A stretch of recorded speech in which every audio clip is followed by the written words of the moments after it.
Bienvenidas, bienvenidos a una nueva charla, este espacio de encuentro de la llave Psi de todos los lunes. Como siempre, encantado de estar por acá para que podamos compartir este momento de reflexión, de debate, de discernimientos. Hola Ana María, ¿cómo te vas tempranito hoy?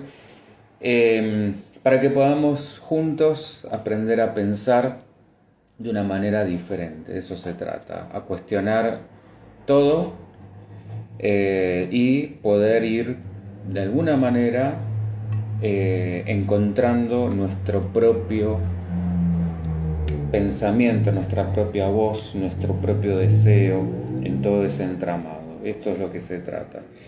Para quien se una por primera vez, acá debajo en la caja de comentarios van a encontrar todos los enlaces para poder seguirme, todos los medios de contacto, los medios de difusión, estamos en todas las redes.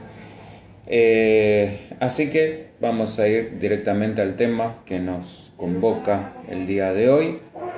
Por supuesto, la idea es que puedan participar, que se puedan sumar, que puedan comentar lo que quieran,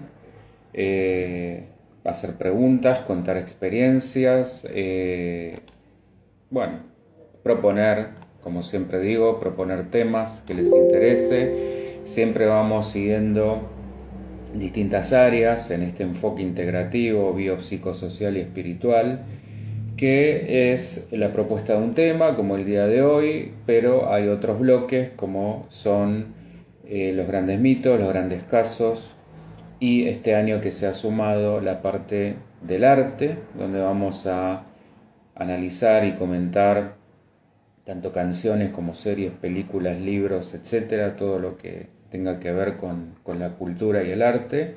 Y la nueva sección también, que es caja de herramientas, donde ya sea desde el área cognitiva, desde el área emocional, desde el área conductual y desde el área espiritual, también vamos a proponer recursos y herramientas para la vida cotidiana. ¿Está? Hola Carlita, ¿cómo estás? Bueno, desde ya también un sincero agradecimiento a la gente que se acercó el día miércoles al stand ahí de Tinta Libre en la Feria del Libro.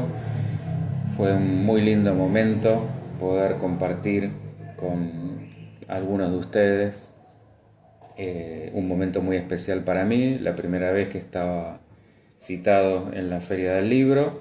Por supuesto, el libro sigue ahí exhibido hasta que termine la feria, para quien quiera darse una vueltita y poder hojearlo, poder chusmearlo. Esto es en el stand 159, Pabellón Azul.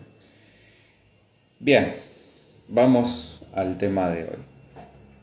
¿De qué se trata esto de la explotación amorosa?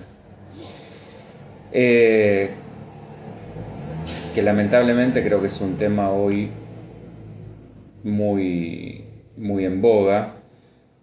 Voy a hablar de distintas formas de manipulación que desde distintos nombres o máscaras esconden una intención de abuso o de dominio del otro.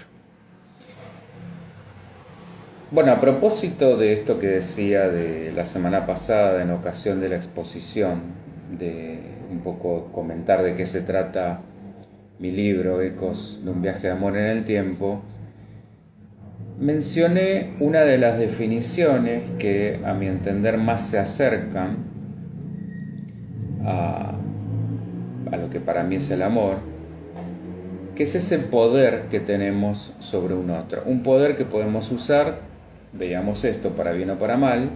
Bueno, hoy vamos concretamente a tratar muchas de las nuevas formas, los nuevos nombres para viejas usanzas, en que este poder se usa concretamente para mal, que es la parte donde tenemos que poner el foco para prestar atención y corrernos.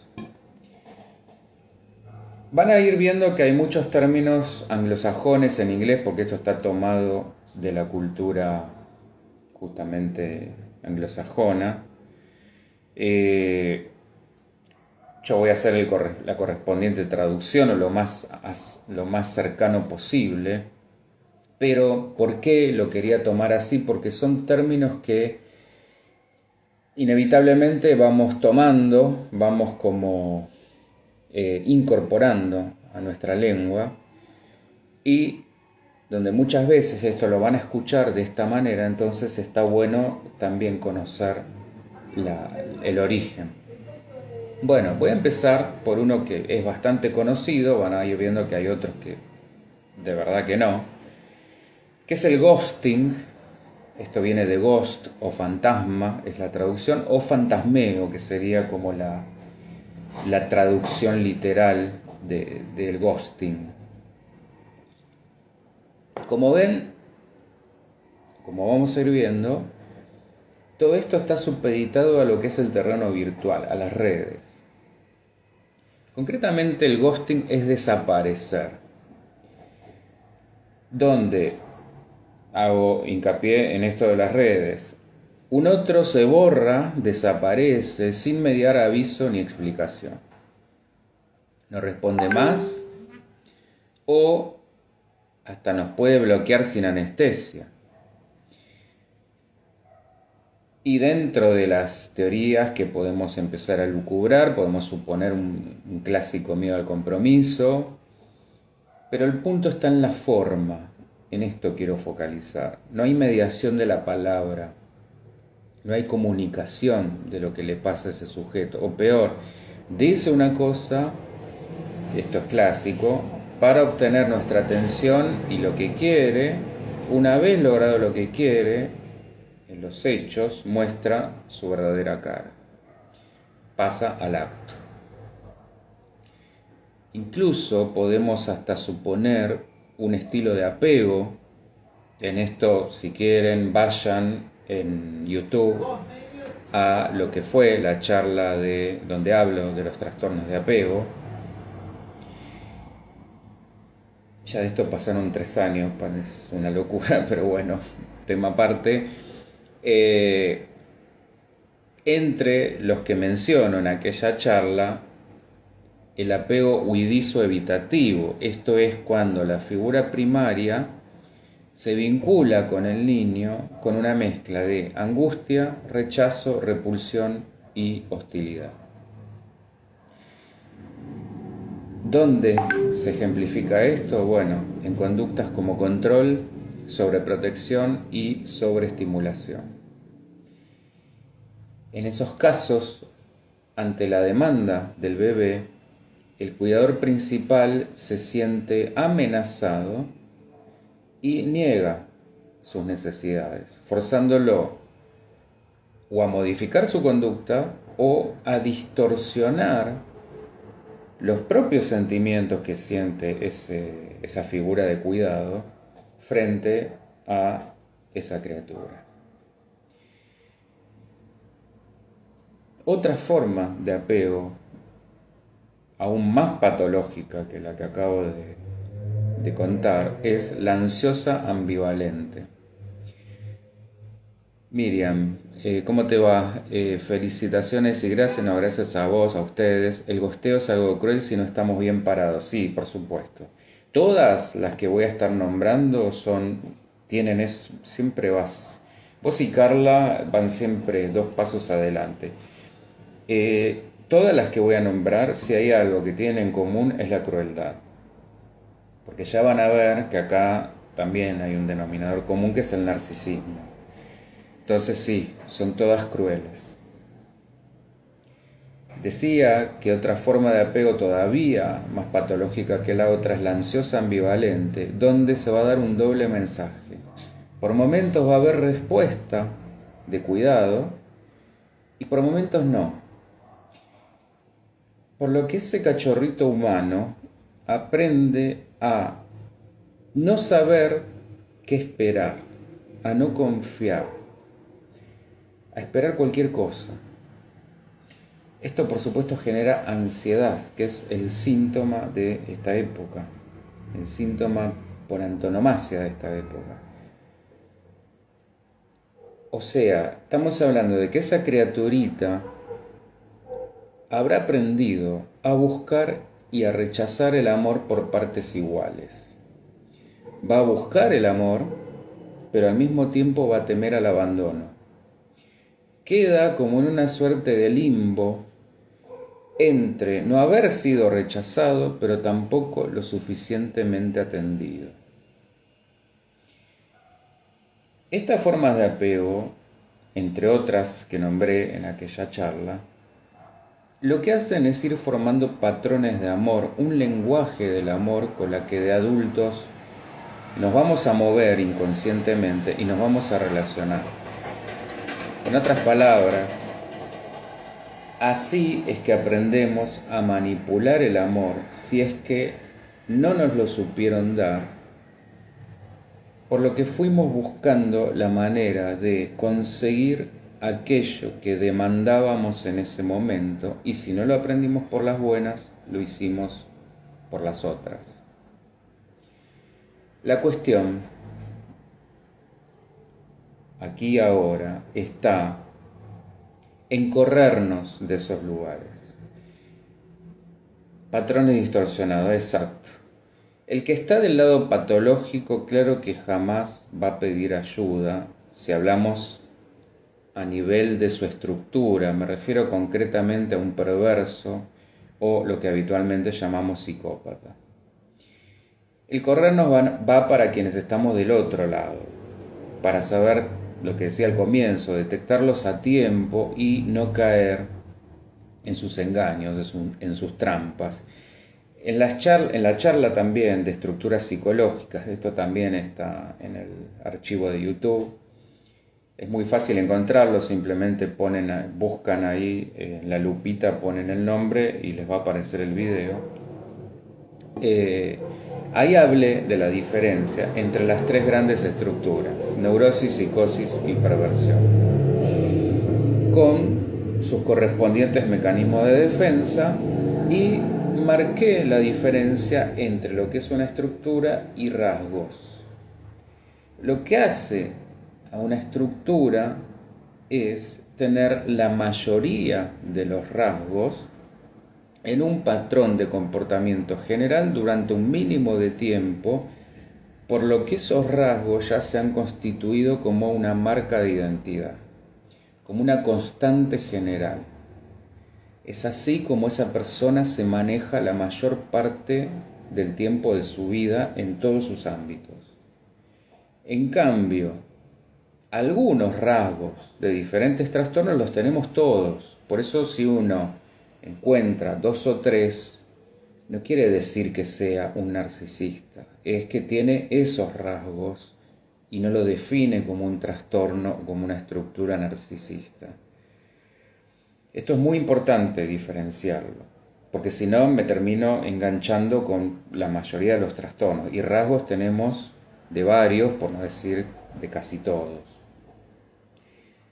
En estos casos, sí nos podemos correr de esos lugares. Sí los podemos modificar, me refiero a esos rasgos, o hacer algo con ellos. Y por supuesto que también hay grados y niveles, por lo que no todos los narcisistas son perversos, pero sí todos los perversos son narcisistas. ¿Está? Hay narcisistas que sin llegar a ser patológicos pueden hacer una introspección, difícil, pero las pueden llegar a hacer, y querer bajarse del narcisismo, que no es nada fácil y tremendamente doloroso, pero los hay y se puede. Esto sería, por ejemplo, las personas con demasiado ego. No sé, podemos imaginar un artista, un músico, un actor, por ejemplo.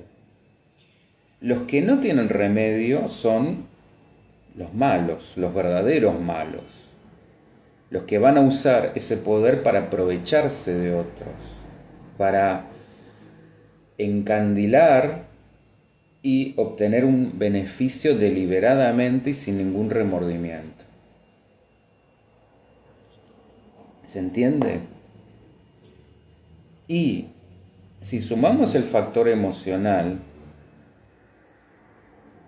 entendiendo que son personas que están desconectadas de lo que les pasa, no es casual que se dé en mucha mayor medida en hombres, porque históricamente han sido quienes manejaron el poder y quienes menos se han ocupado de conocer y gestionar su mundo emocional.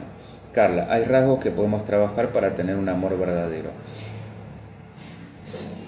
Amor verdadero, yo te diría que no existe un amor verdadero. Un amor de verdad es otra cosa. Porque si hablamos de verdadero, nos estamos atribuyendo esa verdad, como si hubiera una verdad absoluta para todos. Es importante distinguir, porque es muy usada esa frase, amor verdadero, de hecho viene hasta de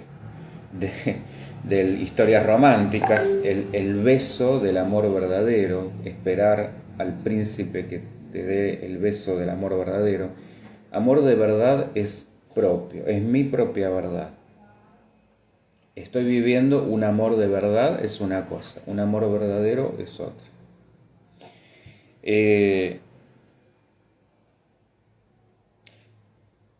Volviendo a esto que estaba diciendo, es que la culpa es algo que esta gente desconoce. Y vuelvo con esto a la cuestión estructural, porque, insisto, es lo que va a marcar esa diferencia. Si hay un sentimiento, y acá también una diferencia respecto a la emoción, porque el sentimiento va a ser la experiencia subjetiva y consciente de la emoción. Por lo que fíjense que demanda una elaboración secundaria a la respuesta automática que es la emoción. Y si ese sentimiento es genuino, es de verdad y no verdadero, volviendo a esto que te decía Carla, va a estar la posibilidad de revisarse, pedir ayuda y eventualmente poder cambiar. Pero si en vez de la culpa aparece la vergüenza, entonces acá separar culpa de vergüenza no es lo mismo, no son lo mismo, porque culpa habla de una conciencia de haber transgredido, de haber pasado la norma, el límite, la ley. Lo que va a llevar a la necesidad de una confesión y un reparo. Fíjense que cuando uno habla de pedir disculpa, es quitar la culpa. Para eso es necesario tomar conciencia que se pasó un límite. Y la necesidad en esto de pedir la disculpa es el reparo. En cambio, la vergüenza lo que hace es todo lo contrario, es un movimiento para ocultar, para no ser descubiertos, es defender a como dé lugar la máscara. En cambio, si hablamos de culpa, esto es la caída de la máscara y por eso es que duele. Por eso yo decía que duele la caída del narcisismo. Miriam, vivimos el amor como podemos, romantizamos varias cosas. Sí, de ahí venimos y de ahí es donde tenemos. Por eso hincho tanto con esto de cuestionar y no comprar todo. Fíjense, no es casual. Disney venía de toda una serie, los que hemos crecido con Disney, todos los cuentos de princesitas, fíjense el rol que ocupaba la mujer en todas esas historias y cómo ahora, si prestan atención, hay un feminismo exacerbado en todo lo que es los nuevos productos de Disney, donde vemos a mujeres en roles totalmente diferentes al que, como si de alguna manera quisieran compensar aquello y se han ido quizá demasiado al otro lado. Pero bueno, esto es un poco inevitable, es el péndulo de la polaridad en la que cíclicamente vamos cayendo. Entonces, decía, La culpa es la caída del narcisismo y afrontar ese dolor. La vergüenza es el temor por descubrir la verdadera cara del narcisista y sostenerla a toda costa. Miriam, tampoco es realizar. Exacto, es quedar bien, es políticamente correcto. A ver, es esto, me subo al paradigma de la época y lo que vende. Es así, en el fondo buscan vender y no los podemos criticar por eso, pero bueno, para nosotros está bueno poder pensarlo y cuestionarlo y no comprar cualquier cosa. Ahora, vinculado a lo emocional está la comunicación también, por supuesto.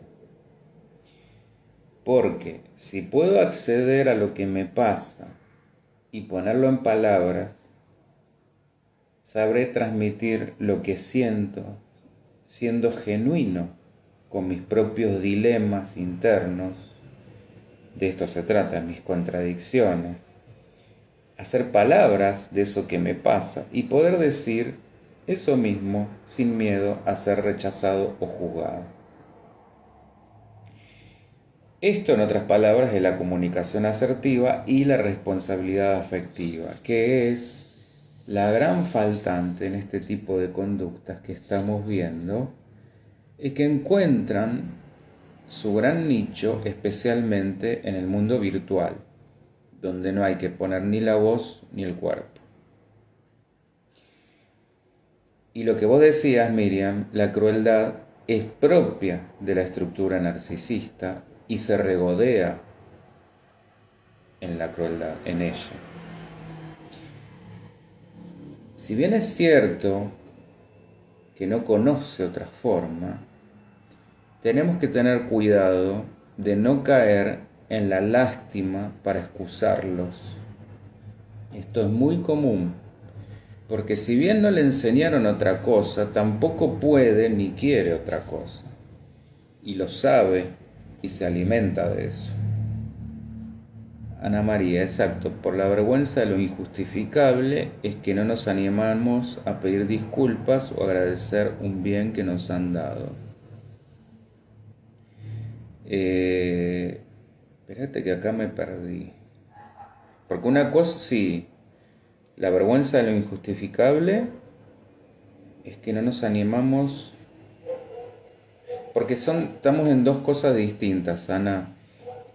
Yo decía, el narcisista lo que sucede es que siente vergüenza y no culpa.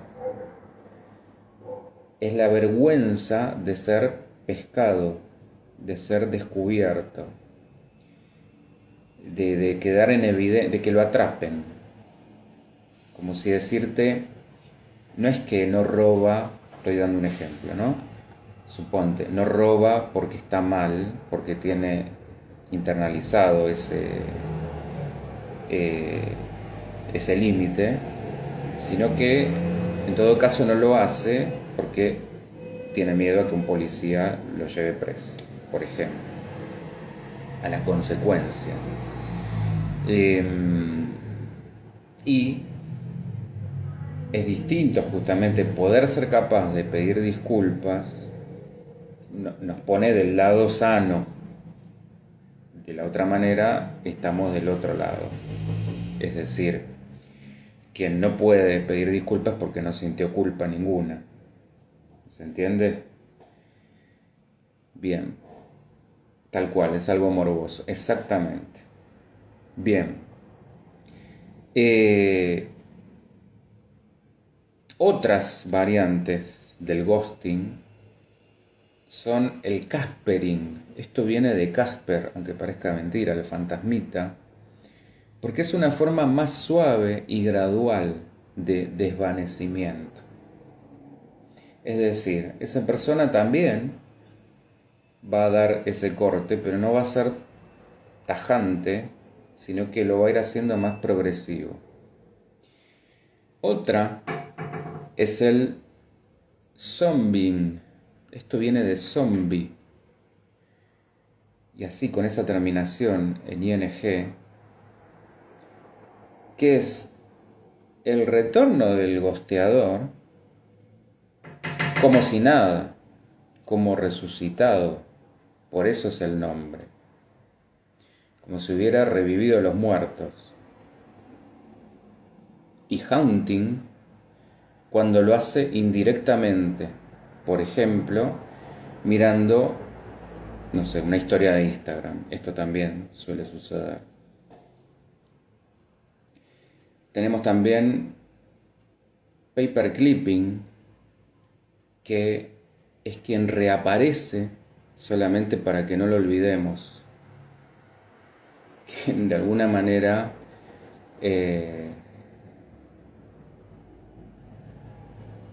esto que decía, da la nota solamente para mantenerse vigente de alguna manera. Curving. Esto sería rechazar a alguien ambiguamente. Viene también, como todo lo que vengo enumerando, de la palabra anglosajona curver. Esto se refiere al que va a recurrir a excusas en lugar de aceptar o rechazar. Carla, el narcisista se cree que tiene el saber con su máscara. Exactamente, sí, tal cual. Orbiting, que de alguna manera sería como mantenerse en órbita. Esto es quien continúa sosteniendo interacciones, siempre en el mundo virtual, especialmente virtuales, con quien ha tenido una relación anterior. En otros términos, es alguien que no asume su falta. Pocketing. Esto es cuando la pareja no blanquea la relación al no compartir nada del otro. Es decir, es como si lo mantuviera oculto. Esto de no subís nada, ninguna foto juntos, no compartís nada, este tipo de reclamo. Kitten fishing, esto es mostrarse de una forma ultra positiva, alejada de la realidad como una forma de seducción. Es decir, personas que se muestran demasiado optimistas. Ana María, no creo, por eso mencionaste los rasgos, no hace falta que sea totalmente culpable para que no pueda pedir disculpas. Tuve una experiencia, unos padres culpógenos, cuando rescaté a su bebé.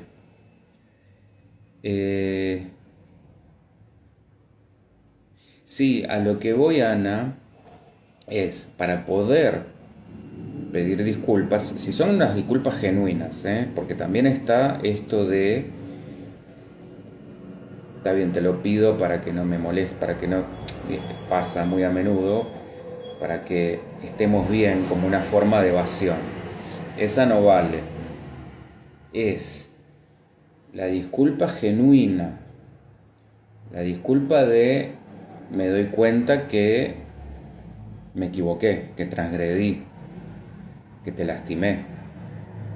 Ahí es justamente cuando tiene que ser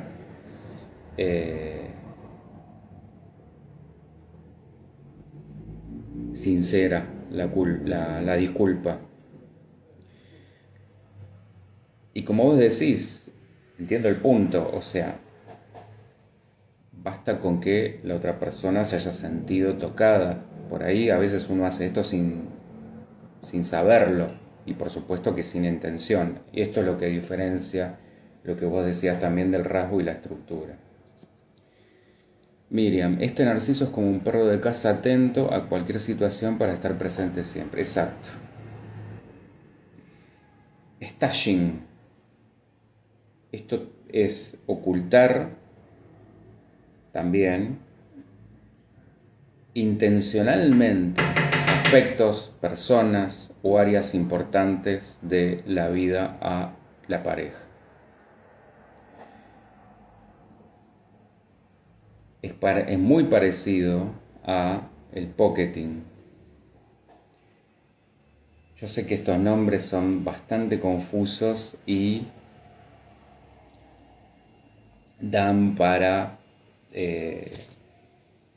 confusión, pero bueno, está bueno saberlos, por lo menos algunos, porque se van a encontrar quizás con personas que utilicen estos nombres.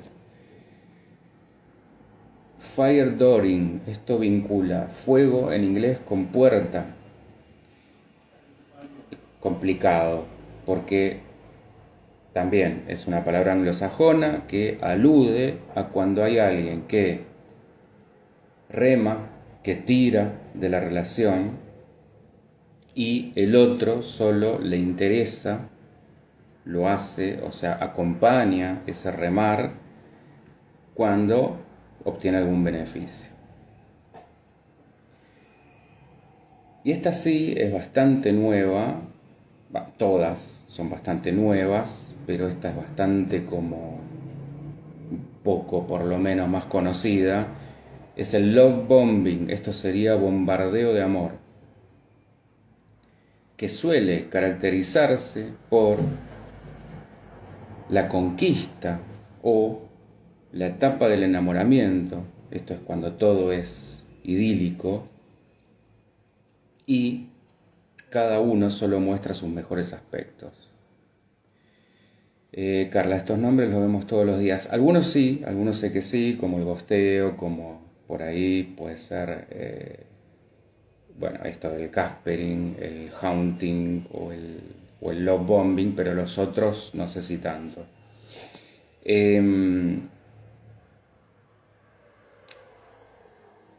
Cuando pasamos yo decía, pasar del idilio al amor, es que conocemos al otro en todos sus pliegues, en todas sus variantes, y ahí es cuando asumimos o no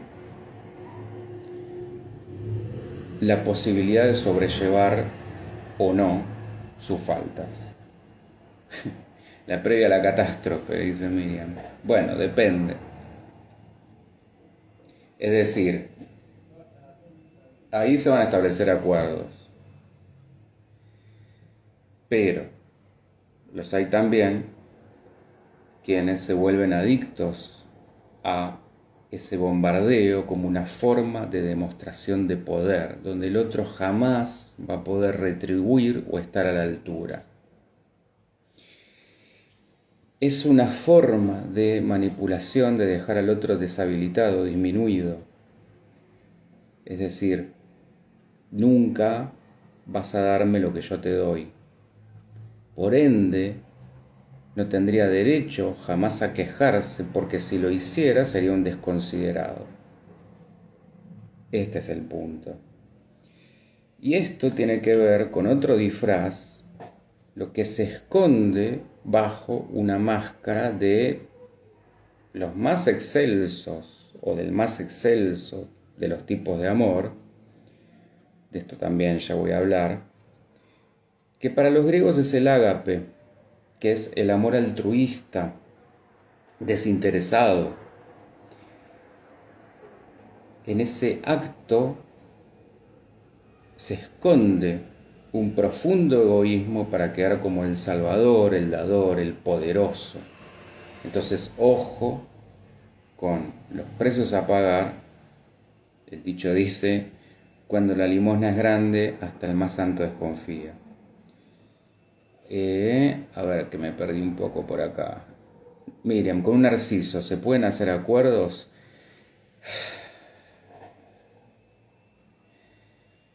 Para que se puedan hacer acuerdos, se va a tener que bajar de ahí. Si no, no hay chance. Ernesto, todo esto puede existir, pero es uno el que tiene la última palabra. No hay que dejar de pensar en el masoquismo y la satisfacción sustitutiva. Libros y talleres, sí, pero también terapia. Sí, señor, por supuesto, sí. La terapia es siempre. por mucho libro y mucho taller, no basta, no alcanza.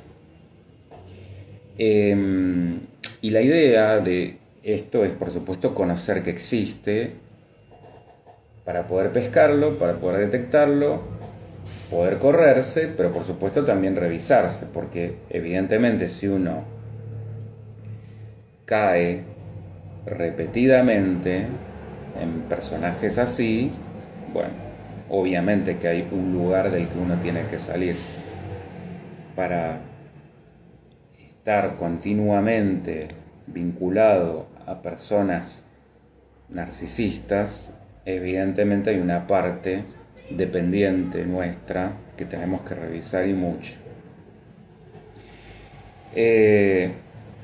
Y otra variante de estos tiempos inciertos y efímeros son las llamadas situationships, perdón por el inglés, situationships, o esto sería interacciones sin compromiso, sería como la traducción.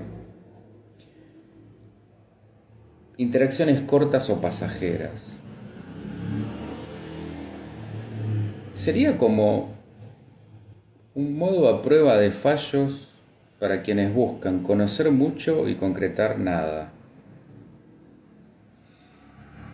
Fíjense que dije interacciones y no relaciones, porque una interacción es meramente una acción entre dos o más objetos. Una relación involucra muchos más aspectos, como las emociones y la palabra, por ejemplo. Por supuesto que la historia de uno acompaña, sin ni hablar.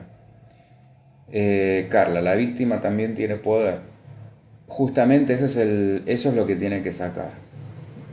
Ha entregado su poder al otro. Siente que carece de poder al punto tal de que cree que va a de alguna manera, por eso es que se vincula con personas así, porque cree que el otro, y este es el error justamente lo que decía la semana pasada, la creencia errada de que el otro me va a dar lo que yo no tengo. Es decir, me vinculo con alguien poderoso que me proteja, que me cuide, y equivocadamente pienso que me va a hacer sentir más seguro, que me va a dar algo de ese poder. No. Es el trabajo que tiene que hacer la víctima, justamente. Porque para colmo, el narciso ya sabemos que en el fondo es un falso poder.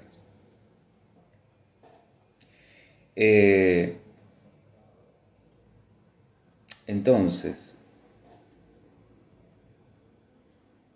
y ojo que en esto que decía de las interacciones sin compromiso, no es que intrínsecamente haya algo malo o bueno en una forma o en la otra. El punto es que es cuando se nos engaña una cosa por otra. Donde la comunicación, que siempre es fallida, acá es fallida por partida doble. No solo el malentendido, que siempre está, sino que es la intencionalidad del malentendido. ¿Se entiende?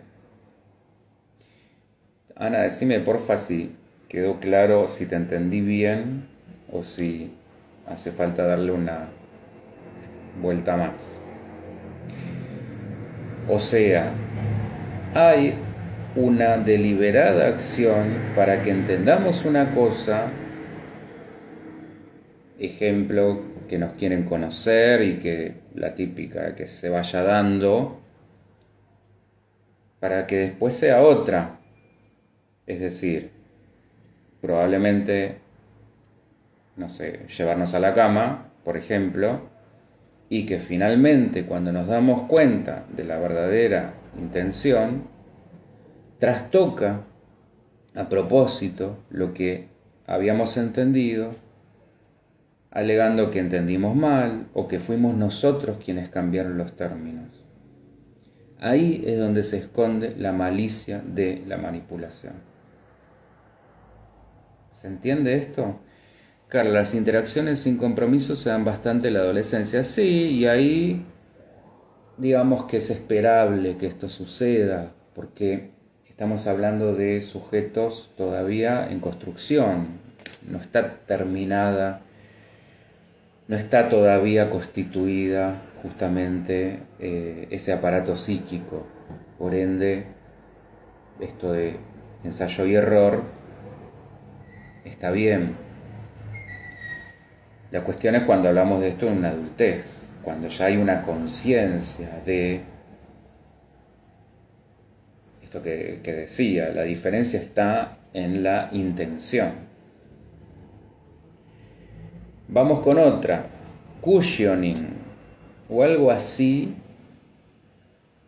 como amortiguar en español. Esto sería como hacer menos vacía la soledad o el duelo. En otras palabras, sería como los entremeses, un entremés.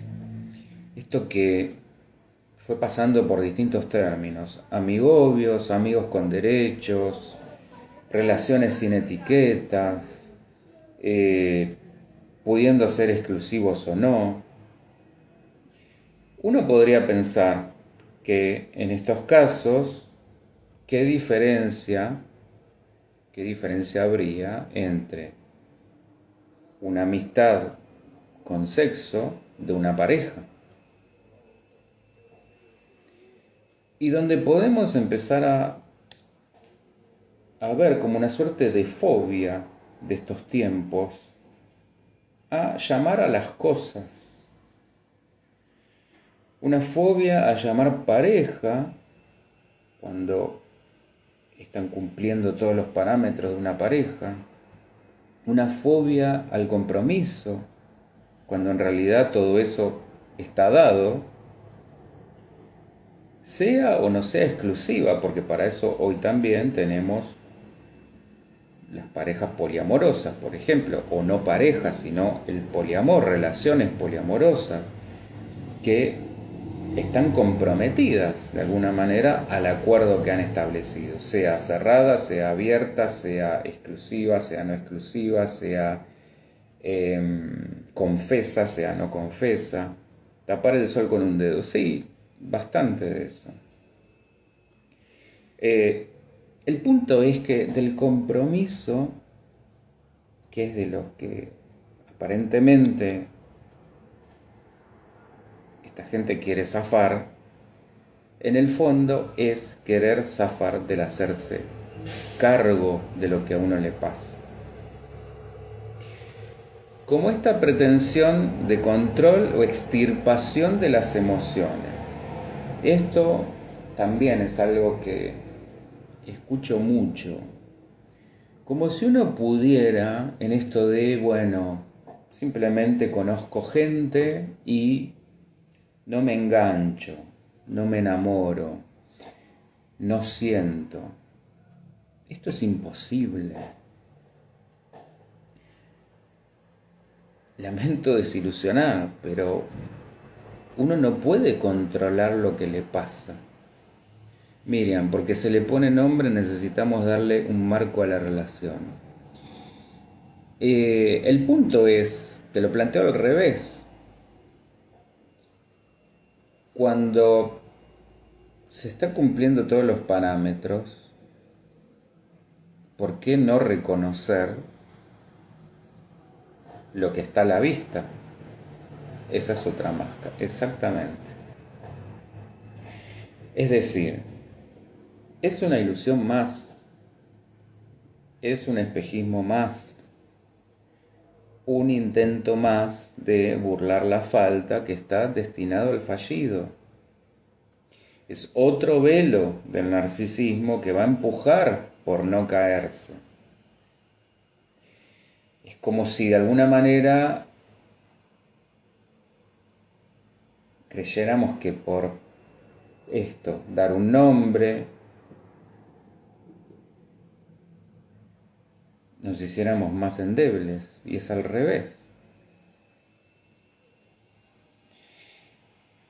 En cualquier vínculo genuino y de verdad que se precie de eso, el compromiso es inevitable.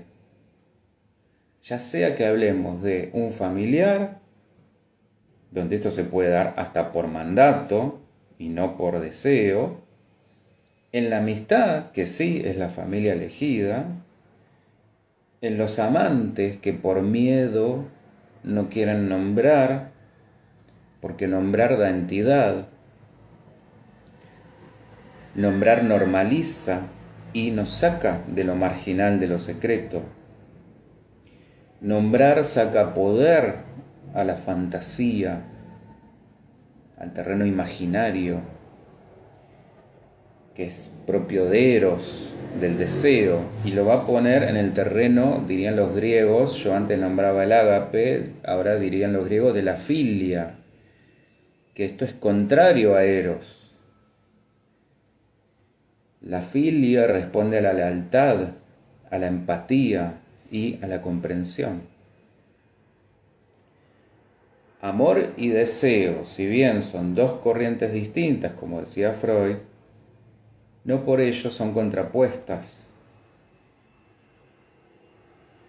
Por cuanto los amantes, o para los amantes, será también ahí cuestión de salir del binarismo y entender que pueden coexistir deseo y amor, y que de hecho son las parejas comprometidas que sí logran subsistir, porque encontraron en esa unión una tercera fuerza, vuelvo no me voy de lo griego, que es pragma.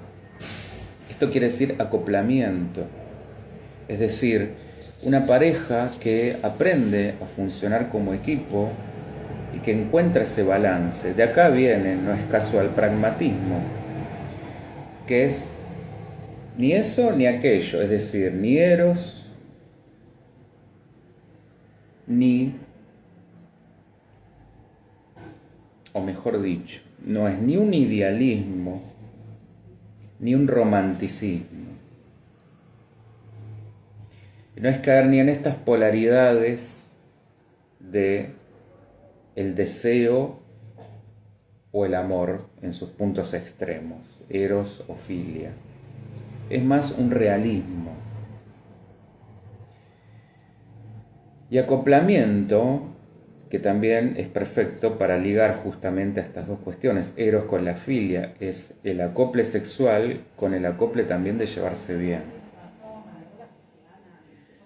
Pasa que bueno, ha quedado los modelos con los que hemos sido criados, los que hemos visto, tienen estas cuestiones como muy separadas, es decir, mucho de la filia y por mandato, no por elección, y poco del deseo. Entonces, en esto del pendular a extremos, ahora nos hemos ido mucho hacia el terreno del deseo y alejado de la filia. Y que en esto es justamente este no compromiso exacerbado, es el recorte que hace el pensamiento simple de querer solo los beneficios del placer sin los costos del dolor. Y eso no es vivir, es pretender una artificialidad, una superficialidad que no es compatible con vivir. No existe en la naturaleza y no existe en nosotros que somos animales del deseo y de la vida social. ¿Estamos bien hasta acá? Ana María, ¿todo bien? Vamos a benching. Esto es tener a la espera, esto también se ve bastante, tener a la espera a una o a varias personas como una suerte de backup, de cola de espera, porque hay mejores alternativas. Si por alguna razón falla la primera opción, hay otras alternativas por donde buscar. Y a veces solo para alimento del ego de sentirnos deseados. Como si fuera una búsqueda de que más likes o corazones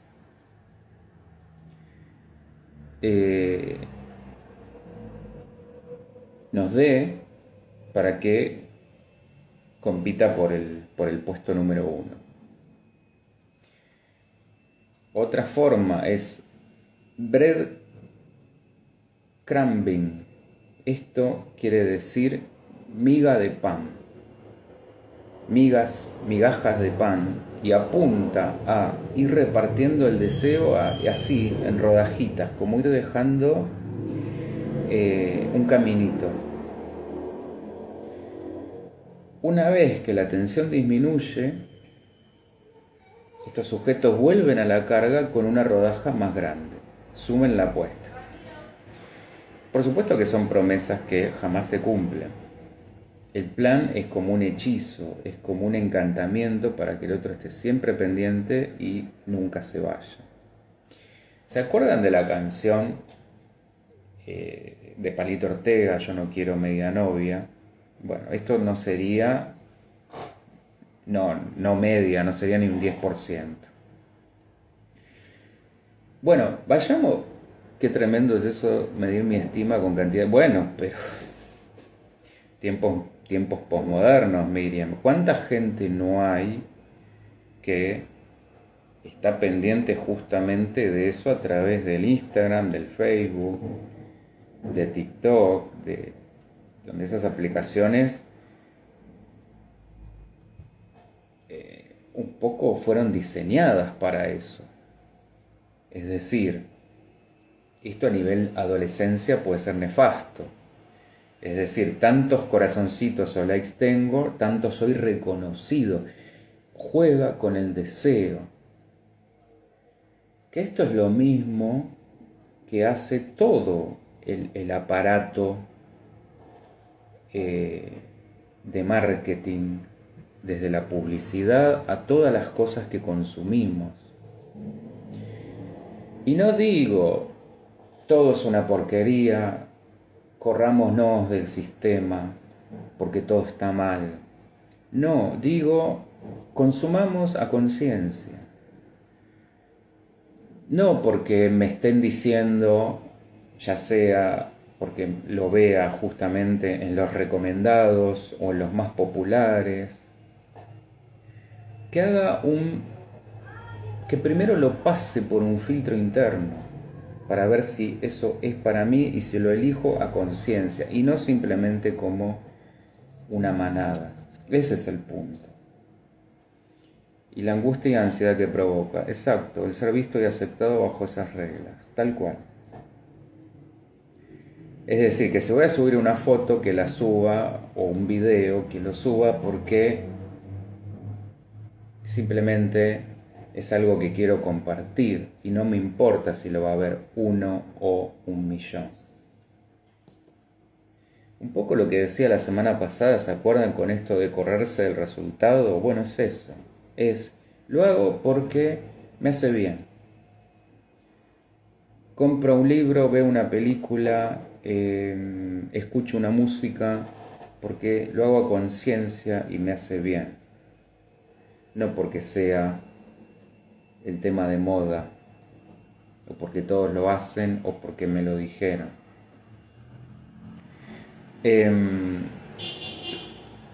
Fíjense que en todo lo que he nombrado, lo que hay en común es el aprovechamiento del otro para sostener el deseo.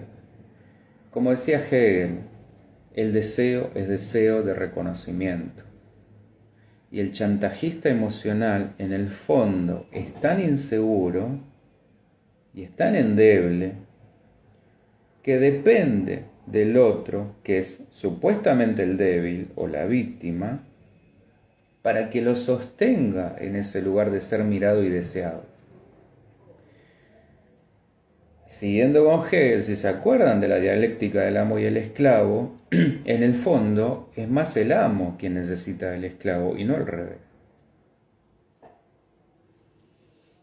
Y hoy tenemos una diversidad tan amplia de relacionarnos, de formas de relacionarnos, como estamos viendo, y seguro me estoy quedando corto, que van desde la vieja y conocida monogamia a la poligamia, al poliamor, a la anarquía relacional, esto es un subtipo del poliamor que no jerarquiza. Es decir, no hay una figura principal y otra secundaria, sino que todas tienen la misma categoría. El contraamor, esto propone una descentralización hacia una posición libertaria. La agamia, estos son vínculos sexoafectivos contrarios a la monogamia heteronormativa, basados en la ética y no en el amor. Relaciones abiertas y, como dije, seguramente la lista se va a hacer cada vez mayor,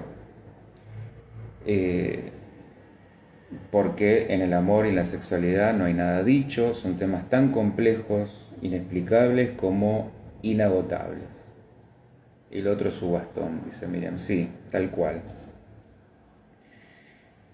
Y dentro de todo este entramado no me quiero olvidar del abuso reactivo, que es cuando el narcisista hostiga o provoca de una forma tal que hace saltar o reaccionar a su víctima para obtener un goce con eso. De hecho, son muy hábiles sabiendo qué botones tiene que tocar para que el otro reaccione. Y luego, por supuesto, el goce no se detiene con esa reacción, sino con que la víctima se culpe de haber causado su propio estallido emocional. Esto en inglés también tiene un nombre que es baiting, que sería como anzuelo o como cebo, que entonces sería como poner un cebo.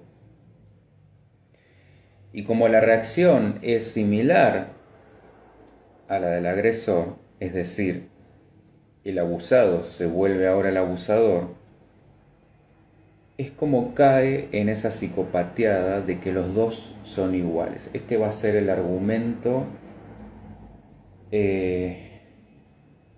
o vamos a decir la trampa, el ardid del narcisista, del manipulador. Esta va a ser su coartada. Y esto es por lo que muchas personas no denuncian ese abuso al creer que también están haciendo lo mismo. ¿Está? Una de las cosas más importantes que quiero enfatizar con esta charla es que el manipulador lo que busca es anular la capacidad de discernir del otro. Por eso voy tanto a la carga con ese tema. ¿Cómo hace esto? Apelando al uso de medias verdades o sabiendo dónde tocar. Como lo haría el diablo en el terreno literario, para usar eso en nuestra contra y apelar a nuestra culpa. O sea, fíjense que acá los elementos claves son el no discernimiento, la utilización del argumento dado vuelta, es decir, tergiversar, y la culpa. Exactamente, miren, la habilidad que tienen para dar vuelta a las cosas, atacan tus puntos débiles, tal cual. El narcisista lo que quiere es atención y poder. De manera que, si quitamos atención, quitamos poder. Y si lo que hacen es que perdamos la paciencia, porque por muy trabajada que la tengamos, tiene un límite, no comprar esa culpa que nos quieren endilgar, asumir que somos humanos y que no por eso estamos siendo iguales al que nos quiere poner en ese lugar. De hecho, que esto también ya lo vamos a ver, la combinación de narcisismo con maquiavelismo, con psicopatía, conforma lo que conocemos como la tríada maléfica de la personalidad. Son estos tres componentes: la grandiosidad del narcisista, la mala intención y la psicopatía, la no culpa. Para no caer en ese hechizo, es esencial que tengamos en claro nuestros valores y nuestros límites. Y para esto hay que, imperiosamente, tenemos que hacernos ciertas preguntas, tenemos que explorarnos. No hay mucha otra vuelta, que para eso es esto que decía Ernesto de la terapia. Miriam, parecen niños caprichosos en determinadas cuestiones, sí, pero no podemos excusarlos justamente por eso, porque ya no son niños y en el capricho en el niño es tolerable porque justamente es un niño. Pero como así esto llevado a la enésima potencia, en el niño es una manipulación inocente, en el adulto es una manipulación deliberada y peligrosa. Entonces, ¿qué preguntas? ¿Quiero una interacción o quiero una relación?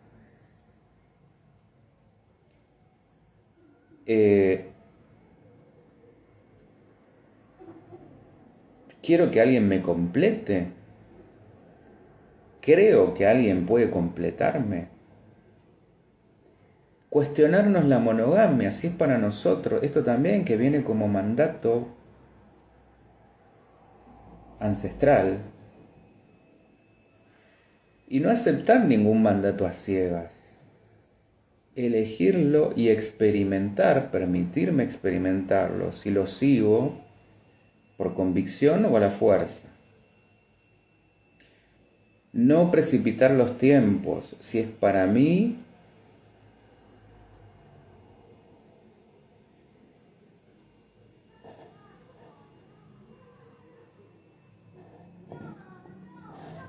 o sea, poder hacer ese discernimiento, entender que el amor se construye, que es esto, imagínenlo como una comida que se tiene que ir cocinando para que quede a punto. Si la apuro, va a quedar cruda. Si la desatiendo, se echa a perder. Y esto que decía antes, una pareja, además de deseo y de amor, tiene que tener capacidad de proyección. Metas juntos, metas compartidas. Si no, el deseo se muere. Si es estar por estar, la rutina termina matando. Si tengo en claro mis valores y mis límites, no ceder un ápice. Hay cuestiones que uno debe tener inflexibles. Ya que hablábamos de la estructura y los rasgos, bueno, esto es lo estructural. Voy a dar un ejemplo pavote, pero si uno es de, no sé, de River o de Boca, no va a dejar de ser de River o de Boca porque venga un otro y te diga, y sabes qué, a mí no me gusta que seas de River o de Boca, hacete de otro cuadro. Para todo lo que decís hay una senda de autoconocimiento, sí, totalmente, y mucho autotrabajo. Es decir, mis principios, mis valores no se negocian. Porque ¿qué pasa? Si soy desleal a eso, empiezo a correrlos, empiezo a ceder, y en la medida en que los voy corriendo, menos lugar le voy dando a mi dignidad y empiezo a desvanecer mi yo en el poder del otro, esto que decía Carla, si mal no recuerdo. Sí, en esto de cuando la víctima deja de tener poder porque lo ha regalado, lo ha dado. Cuando nos queremos acordar estamos tomados por ese otro y es mucho más difícil salir de ahí. Y recalco, insisto con esto, las relaciones en cualquiera de sus formatos no se buscan, no hay un complemento a mi falta. Nuestro trabajo es asumir el dolor de que estamos divididos, castrados, incompletos. Pero estar al mismo tiempo bien con esa falta que es simbólica, porque en lo real no falta nada, para que podamos relacionarnos con otros sin esperar que encastre ni que rellene ni complete nada, tolerando y aprendiendo a amar también su propia falta. ¿Está? ¿Dudas, preguntas, comentarios? ¿Estamos bien? Bueno, como dije, la idea de esto es conocer estos términos porque, queramos o no, nos van a atravesar. Algunos ya lo vienen haciendo, otros son bastante más contemporáneos y está bueno que lo sepamos, para no solo saber de qué nos están hablando, sino justamente poder darnos cuenta a tiempo. Y por supuesto, también estar atentos a los que vayan apareciendo en estas nuevas formas no sanas de relacionarse. Está perfecto lo que decís, Ana María, pero es muy difícil no ceder. El tema es encontrar el punto justo y que no te invadan. Por eso es importantísimo, Ana, poder hacer este trabajo de no solo conocerse, sino trabajar estos puntos. Por supuesto que todos tenemos ahí dilemas, contradicciones y debilidades. Pero a la medida que yo esté atento, lo voy a saber pescar. Si no lo veo venir, me voy a dar cuenta preguntando, tomando, por eso decía no apurar las relaciones, tomándome el tiempo para conocer, y ahí en algún momento va a pisar el palito, se le va a caer el disfraz o la máscara, porque donde no demos el gusto rápido, inevitablemente la cosa va a ir creciendo en intensidad. Raro que, salvo que sea una persona ya muy psicopática, pero raro que tenga demasiada paciencia para aguantar si nosotros no entramos rápidamente en lo que pretende. Por supuesto, ¿se nos puede escapar? Sí, se nos puede escapar. El punto es poder lo antes posible reaccionar para que después ya no sea mucho más doloroso. De esto se trata. Pero sí, nadie está exento. En la medida en que más empoderados y por ende menos dependientes estemos, muy difícilmente que caigamos en la red de uno de estos personajes. Carla, hay que correrse de esos humanos enfermos. No son enfermos en el sentido de justa, porque guarda con esto que también es una excusa muchas veces, bueno, pobre, está enfermo. No, son conscientes, por eso son punibles. Es decir, por eso el narcisista patológico, el que entendemos como psicópata, va a la cárcel, no va a un manicomio. Es consciente de sus actos. Guarda con eso, porque no es una pobre persona que no está en sus cabales y no sabe lo que hace. Esa es otra historia. ¿Está? Estamos en el terreno del perverso, no del psicótico. ¿Cómo te empoderás? Y bueno, justamente, autoconocimiento, trabajo, no solamente es saber, sino hacer. Y para todo eso es, en cualquiera de sus formatos, ya sea la terapia es necesaria, cuando tu autoestima está detonada? Bueno, siempre se puede salir. Ustedes piensen que si hay casos de personas violentadas, abusadas en cualquiera de sus maneras, que han logrado pararse y decir basta, se puede. No es fácil, pero se puede. Piensen en, y sobre todo son mujeres, que han sido violentadas de 1000 maneras, física, emocional y psicológicamente, y económicamente y muchas otras. Y sin embargo dijeron no más. Y se han posicionado en otro lado. Entonces, si desde ahí se pudo, bueno, quienes no han llegado a esos puntos límite, por supuesto que se puede. ¿Cómo? Bueno, cada uno tiene que encontrar ahí su camino.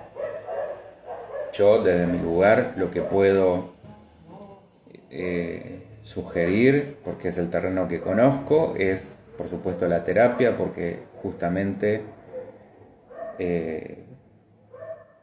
a lo que apunta es a movernos de esos lugares, a hacernos cargo, y eso acompañado con un autoconocimiento que está involucrado, obviamente, en la terapia.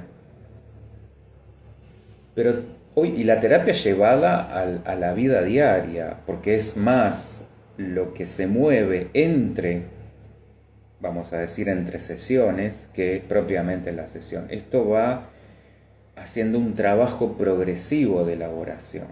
Entonces llega un momento donde la ficha cae, y ahí es donde uno hace el movimiento y da el paso. Todo esto acompañado de todo lo que ustedes quieran, meditación, en cualquiera de sus formas. Yo recomiendo mucho todo lo que tenga que ver con conciencia plena, con una meditación consciente, una meditación que no sea evasiva, sino todo lo contrario. Bueno, como siempre digo, en el sentido más puro de la llave Psi, múltiple, es decir, en la acción, en la educación emocional, en la revisión de nuestros mandatos, creencias, esquemas, patrones mentales, etc. Y en la parte espiritual, todo eso junto. Si lo quieren es rezar, pensar, sentir y hacer para llegar al ser. ¿Está? Enfermo en el sentido de la norma. Ok, bien, ahora sí. Bien. Que sí, justamente es eso, es un gran transgresor de la norma. ¿Estamos? Bueno, fenómeno. Muchas gracias, como siempre, por la participación, los comentarios. Y nos estamos viendo la semana que viene, en el mismo horario, a las 19, con, como siempre digo, otro tema, salvo que ustedes indiquen lo contrario.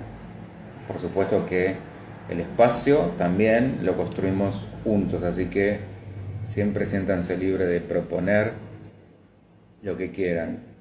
¿Está? Muchas gracias, gracias a ustedes y nos estamos viendo la semana que viene. Chau, chau.